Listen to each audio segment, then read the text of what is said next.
आपकी spiritual life में आप चलते हैं, आपसे गलती हो गई, आप परीक्षा में फंस गए,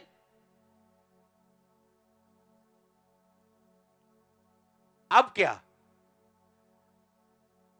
अब उस परीक्षा में फंस के और नीचे जाना है या वहीं रुक के तौबा करनी और आत्मिक आंखों से देखने की लुटेरे लूट रहे हैं, शैतान छीन रहा है, मैं इसे बदल सकता हूं अगर अभी मैं सुधर जाऊं तो।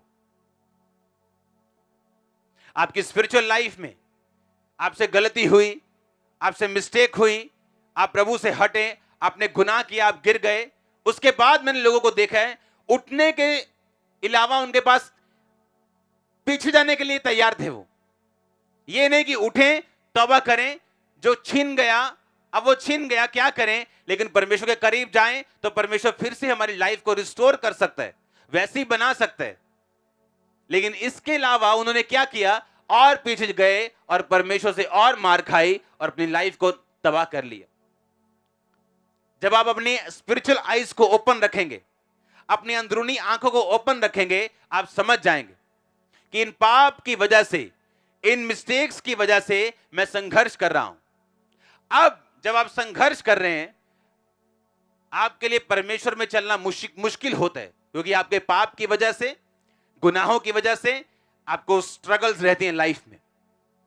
अब और मुश्किल होता है परमेश्वर में चलना या उस पवित्रताई को परस्यू करना, उसको उसका पीछा करना।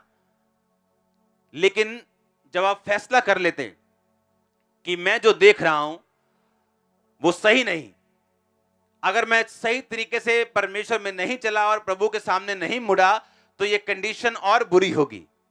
और आत्मिक लोग फैसला करते कि नहीं, मैं परमेश्वर के नजदीक जाऊंगा और परमेश्वर से पूछूंगा कि वो क्या चाहता है, लेकिन उसके जो लिखित वचन बाइबल में ऑलरेडी लिखे हुए हैं मैं उनको पूरा करूंगा। और वो चलना शुरू करता है परमेश्वर में, कठिनाइयों के बावजूद, परीक्षाओं के बावजूद, फिर छुटकारा एंटर करते हैं, ब्लेसिंग्स एंटर करते हैं।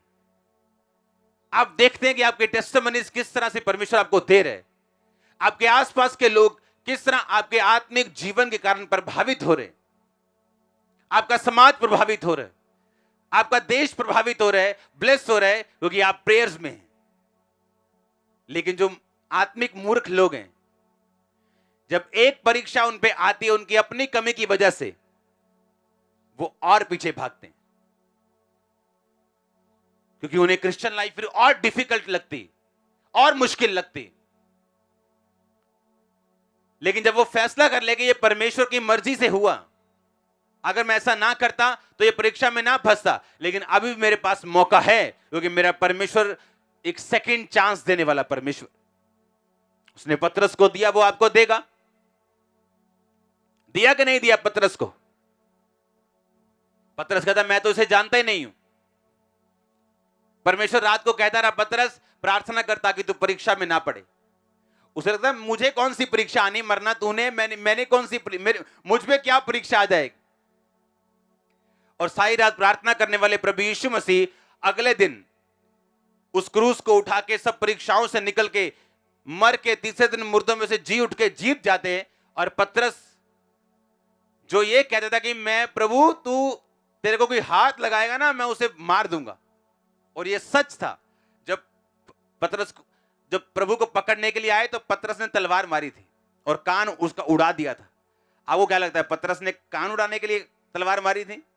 उसने सिर के बीच में मारी थी, उसने मारने के लिए मारी थी, पर वो हट गया और उसके कान पे लगी वो, और कान उसका उतर गया। वो इतना दलेर था शारीरिक, लेकिन शारीरिक दलेरी काम नहीं आई, और उसने बाद में क्या बोला, मैं इसको नहीं जानता। जिस नाप से परमेश्वर ने कहा तुम नापेगा, उसी नाप से तेरे लिए नापा जाएगा। जो गड्ढा खोदेगा वही उसमें, और जो पत्थर लुढ़काएगा वही उस पत्थर के सामने आएगा। लोग मुझसे पूछते हैं, अच्छा फलाना आपके साथ ऐसा कर रहा है, आप क्या करना चाहते हो? मैंने कहा मैं कुछ नहीं करना चाहता हूं। अच्छा आप, मैंने कहा मैं अपनी लाइफ में कोई लड़ाई नहीं हारा हूं, क्योंकि मैं कभी लड़ा नहीं हूं। कौन लड़ा है? और वो कभी हारता नहीं। आमीन। वो कभी हारता नहीं। आप जीत लोगे परमेश्वर से? कभी नहीं। इसलिए अपनी लड़ाइयों को परमेश्वर को बोलो लड़ने के लिए। हालेलुया। और आप देखेंगे बड़े हैरानी के साथ कि जो लोग आपके साथ कर रहे थे, अब वो उनके साथ हो रहा था, और उनके साथ ज्यादा हो रहा था, क्योंकि परमेश्वर ने कहा मैं तुझे नाप नाप के अब दूंगा। तू तो आटा इदा ले आएगा ऊपरों, पर जब मैं मोड़ांगा तो फिर दब दब के मोड़ांगा। हाँ, और आप देखते हैं कि जो लोग आपके साथ ऐसा बिहेव कर रहे थे, अब उनके लोग उनके साथ ऐसा बिहेव कर रहे हैं, क्योंकि जिस नाप से तू नापेगा उसी नाप से तेरे लिए। और जो तुम चाहते हो लोग तुम्हारे साथ करें, तुम भी लोगों के साथ ऐसा ही करो। इसलिए आपको वरी करने की, डरने की कभी भी कोई भी जरूरत नहीं। जो लोग आपके साथ करने की ठानेंगे वो उनके साथ होता जाएगा। उन्हें समझ आएगी कि हम गलत कर रहे थे और वही चीजें अब हमारे साथ हो रही। क्रिश्चियनिटी एक स्ट्रांग लाइफ है जो आप जी रहे हैं, स्ट्रांग। अगर आप ना डरें, ना घबराएं और ना पाप में जाएं, विक्ट्री श्योर है। जिस तरह सूरज आना श्योर है, जिस तरह आपको मॉर्निंग आप ये नहीं सोचते पता नहीं आज सूरज आया होगा कि नहीं आया होगा, जिस तरह उसका आना श्योर है, आपकी जीत का आना श्योर है। रात आ सकती, बादल आ सकते, आंधियां आ सकती, अंधेरा आ सकता है, पर सूरज आना श्योर है। आपकी जीत श्योर है, चंगाई श्योर है। आमीन। ऊंचाई या आशीष आपकी है।